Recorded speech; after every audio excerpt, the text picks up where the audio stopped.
નમસ્કાર, આપ જોઈ રહ્યા છો ઝી 24 કલાક અને મહત્વના સમાચારો સાથે હું છું બંસી। રાજ્યમાં અનરાધાર વરસાદથી ભારે આફતના દ્રશ્યો સામે આવ્યા છે। આજે કુલ 251 તાલુકામાં વરસાદ નોંધાયો છે। સૌથી વધુ કચ્છના માંડવીમાં 4.5 ઇંચ વરસાદ નોંધાયો છે। કચ્છના મુન્દ્રામાં પણ 4 ઇંચ વરસાદ ખાબક્યો છે। દ્વારકામાં અને કચ્છના અંજારમાં 2-2 ઇંચ વરસાદ નોંધાયો છે। 10થી વધુ તાલુકામાં 1 ઇંચથી વધારે વરસાદ નોંધાયો છે। તો સાર્વત્રિક વરસાદ વરસી રહ્યો છે। રાજ્યમાં વરસાદી કહેર જોવા મળી રહ્યો છે। ત્યારે રાજ્યમાં અનરાધાર વરસાદથી ભારે આફતના દ્રશ્યો સામે આવ્યા છે। આજે કુલ 251 તાલુકામાં વરસાદ નોંધાયો છે। સૌથી વધુ કચ્છના માંડવીમાં 4.5 ઇંચથી વધુ વરસાદ નોંધાયો, તો કચ્છના મુન્દ્રામાં પણ 4 ઇંચ વરસાદ ખાબક્યો છે। દ્વારકામાં અને કચ્છના અંજારમાં 2-2 ઇંચ વરસાદ નોંધાયો।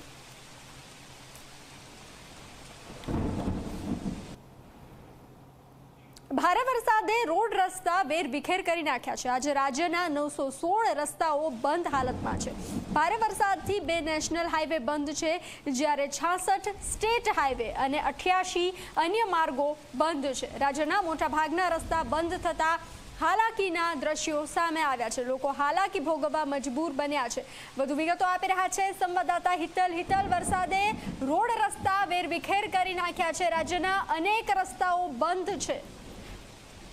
જી ચોક્કસ એવું કહી શકાય કે રાજ્યમાં જે પ્રકારે ભારે વરસાદ થયો છે એના કારણે 616 રોડ બંધ કરવાની ફરજ પડી છે। એમાં 2 નેશનલ હાઈવે, 66 સ્ટેટ હાઈવેનો સમાવેશ થાય છે, જ્યારે 758 પંચાયત હસ્તકના રોડ પણ બંધ કરવા પડ્યા છે।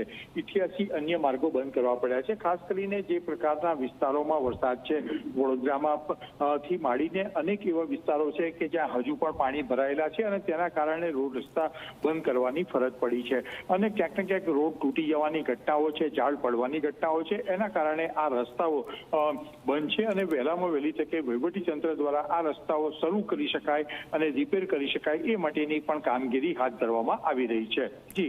જી હિતલ, જાણકારી સાથે જોડાવા બદલ આભાર।